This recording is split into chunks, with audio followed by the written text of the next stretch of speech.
What's up, YouTube? Welcome back to Celio's Network. The Latin American International Championships in Sao Paulo has concluded for the Masters division. And here on LimitlessTCG.com, we have deck lists for 5th through 1st place. And we'll also look at 12th place specifically, since it was the highest placing Mew VMAX list. But there were almost 1,000 Masters divisions players in this event. And we'll be looking at the lists that performed the very best out of all. These players won a lot of money, a lot of booster boxes, secured championship points for their world championships and for travel stipends. So this is really the cream of the crop. This is some of the highest competition, and you'll see that's why it was probably overloaded with Lugia Archeops doing really well, because everyone kind of agreed upon this being the best deck right now, and people hadn't found good counters for it yet. So a lot of players played Lugia V-Star because there was a lot on the line at this event. Before we get into it all, though, shout out to my sponsors. You can find links, coupon codes, affiliates, all that kind of stuff in the description down below. And be sure to subscribe to this channel for daily Pokemon TCG content. We're going to start down here at 12th place with Ryan Antonucci's Mew VMAX list, since Ryan was the highest placing Mew VMAX deck. He opted to play the Pokestops version of Mew, which doesn't even play Pokestops anymore.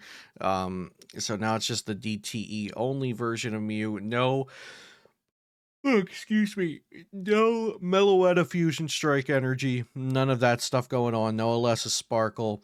We've just got straight up Mew VMAX, and this is just going to be a consistent hard-hitting deck. Ryan did have a couple of cute techs in here, also noting high count of Marnie and high count of Path. So 3 Marnie, 3 Path, really wanting those disruption cards to be a large part of the strategy. Hero's Medal is the most interesting card here, though. It's a Pokemon tool you attach to a VMAX, and if the VMAX gets the VMAX has minus 100 HP, and if it's knocked out by damage from an attack from your opponent's Pokemon, that player takes 1 less prize card. So you can attach this to a Mew VMAX and essentially try to make your opponent knock out 3 Mew VMAXs. So they knock out, typically, so let's say a Lugia V-Star deck would only have to knock out 2 Mew VMAXs to win. That makes it favored for Lugia, but if you can force them to knock out 2 Mew VMAXs and still not have won the game, now they're going to have to either knock out a third, or they'll have to boss up an Oricorio or up a Genesect V or something like that, or just knock out the active. So the Hero's Medal is super cute, with Lugia lists having 1, maybe 2 Lost Vacuums at max, and not really saving them for the late game against Mew VMAX a lot, because you're just expecting Mew VMAX to have 2 Forest Seal Stone. You're not really expecting the Hero's Medal. So, yeah, really nice tech there from Ryan. List based on that disruption, the Marnie and the Path, also the Lost City for the single prize matchups. Wanted to show off that for any of those Mew VMAX players out there. So that was 12th place Mew VMAX. We're going to slide all the way up here to 5th place, Sander Woljic with Control. So let's take a look-see-do at this. Sander Wojcik made it into 5th place, top 8, finally losing to Tord in top 8, but he went in as first seed in the top 8. This Yveltal with Cry of Destruction is going to be a main card of the deck. Cry of Destruction, discard up to 3 special energies from your opponent's Pokemon.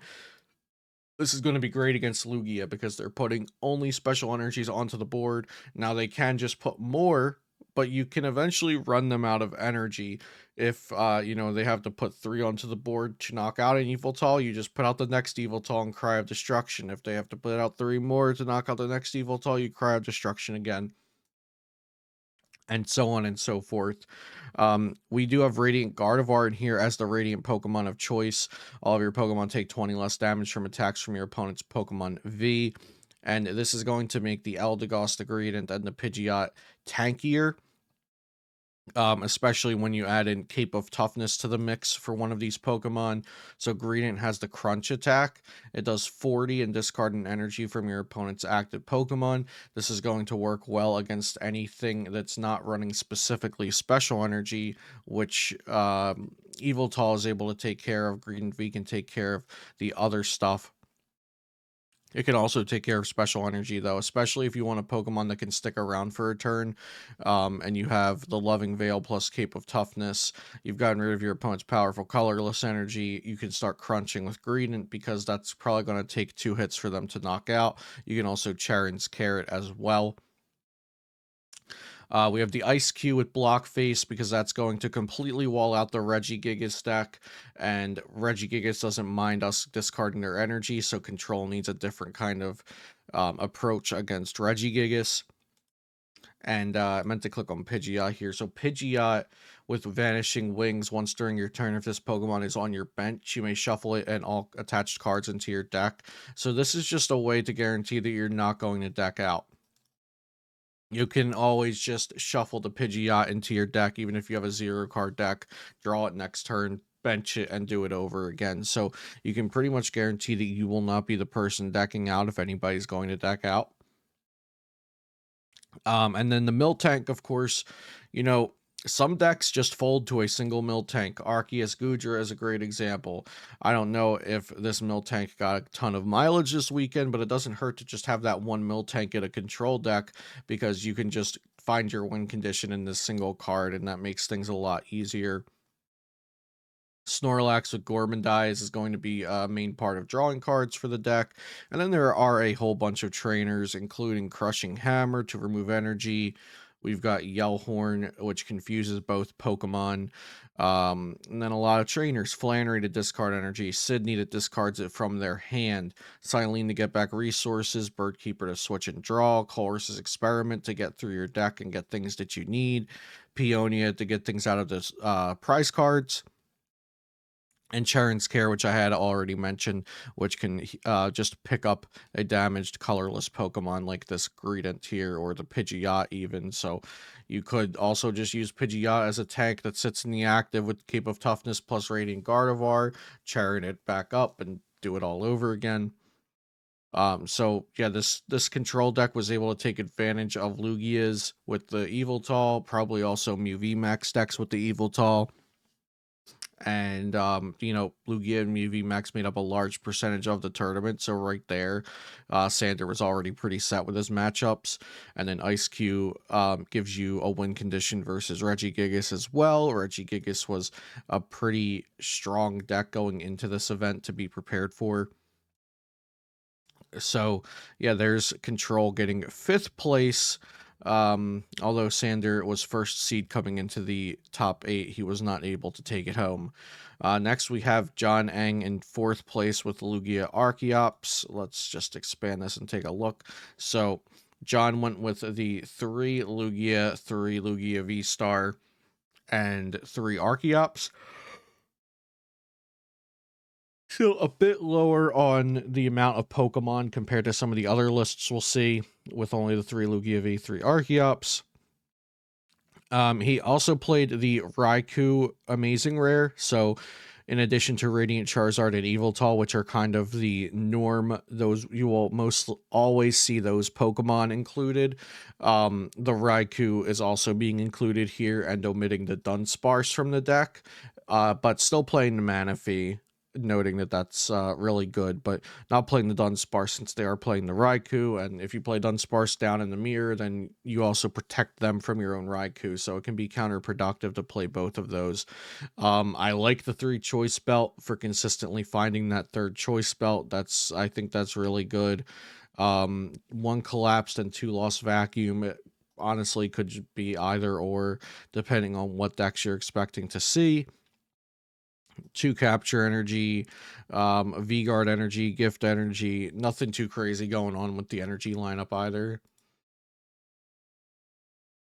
Then we got Grant Manley. He and Azul played this Lost Zone box here. Very, very cool deck. Very hard to play perfectly. So you're going to get Lost Zone cards in the Lost Zone with Comfy's Flower Selecting and Chorus's Experiment. That's going to allow you to use Mirage Gates to accelerate energy to your Pokemon. It's also going to allow Cramorant to attack for free and Sableye to use Lost Mine to put 12 damage counters wherever you like. And then Kyogre's Aqua Storm in the end game, since you have these energy recyclers and ordinary rods, and you have plenty of basic energy in your deck. Your goal is on the last turn of the game, you can just close it out by energy recycling